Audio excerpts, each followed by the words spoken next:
للأسف نعيش في زمن نوائبه تشيب. الغريب فيه حبيب والحبيب غريب.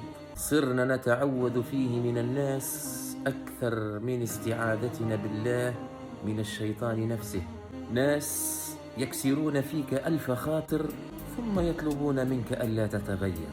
في هذا الزمن الشيء الغير عادي أصبح عادي جدا. لا حول ولا قوة إلا بالله العلي العظيم. ابتلينا فيه بأشخاص مهما كانت نيتك صافية فلن تنجو أبدا من سوء ظنهم. هناك من يهديك الخير دون أي شيء، وهناك من يهديك الألم بعد أن تهديه كل شيء. لو كنت أعلم يا زمن ما كان يخفيه البشر لنزعت قلبي بيدي وزرعت قلبا من حجر.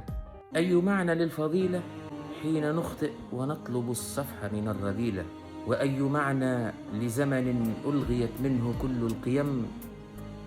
فما معنى لك يا زمن، فما معنى لك يا زمن. والسلام عليكم ورحمة الله تعالى وبركاته.